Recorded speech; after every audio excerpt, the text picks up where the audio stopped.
আপনি বাপ হইবেন।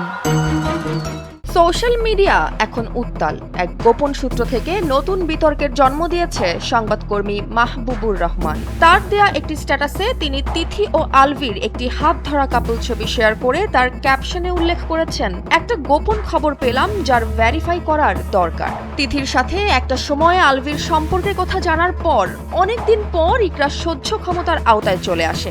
ইকরা মানিয়ে নেওয়ার ট্রাই করে, কিন্তু আপত্তি ঘটে তাদের এবারে নেপাল ট্রিপ নিয়ে। নেপালে আলভি আজকে নতুন যায় না, তার ক্যাসিনোর ভয়ঙ্কর নেশা আছে, তাই সে সেখানে যায়। ক্যাসিনোর জন্য সে নিজের গাড়িও বিক্রি করে দিয়েছিল। কিন্তু এবার ইকরা জানতে পারে একসাথে তিনটা বিষয় যার লোড নেওয়ার শক্তি বা ক্ষমতা হয়তো ছিল না ইকরার। সেগুলো হলো: 1, আলভি নেপালে তিথির জন্মদিন পালনের উদ্দেশ্যে গেছে। 2, আলভি আর তিথি বিয়ে করে ফেলেছে। 3, তিথি অন্তঃসত্ত্বা। এই তথ্য যদি সত্য হয় তাহলে ইকরা হত্যা মামলাতে খুব সহজেই তিথিকে আসামি করা যাবে। এ ব্যাপারে কারো আইডিয়া থাকলে বা তথ্য থাকলে জানাবেন। এটা যদি সত্য হয় তাহলে মানসিকভাবে ইকরাকে আক্রান্ত করার ক্ষেত্রে তিথির ভূমিকা অপরিসীম। এর মানে দাঁড়ায় তারা দুজনেই ইকরাকে আত্মহত্যায় ট্রিগার করেছে। নেটিজেনরা এখন প্রশ্ন করছেন, এই তথ্য কতটা সত্য আর কতটা গুজব? ইকরার মানসিক চাপ, আলভি ও তিথির সম্পর্ক এবং প্রকাশিত তথ্যের সংমিশ্রণ সবকিছু মিলিয়ে এই বিষয়ে এখন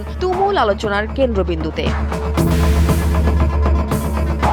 বিশেষজ্ঞরা বলছেন, যখন সম্পর্কের এত সূক্ষ্ম এবং ব্যক্তিগত বিষয় প্রকাশ্যে আসে তখন প্রতিক্রিয়া স্বাভাবিকভাবেই তীব্র হয়। ইকরা এই মানসিক ঝড়ে নিজেকে সামলাতে পারেনি এবং আলভি তিথি সম্পর্ক কি সত্যিই সেই গুঞ্জনের কেন্দ্রবিন্দু? এই প্রশ্নের উত্তর এখনো অনিশ্চিত। এদিকে নেট দুনিয়ায় মুহূর্তের মধ্যেই ভাইরাল হয়েছে এই ঘটনা এবং এ নিয়ে আলোচনা চলছেই। তাই সবশেষে বলা যায়, সত্য বা গুজব প্রতিটি মুহূর্ত এখন নজরদারিতে। আর তার মধ্যে মাহবুবুর রহমানের দেওয়া স্ট্যাটাসের তথ্যগুলো নতুন করে আবারও বিতর্কের জন্ম দিয়েছে।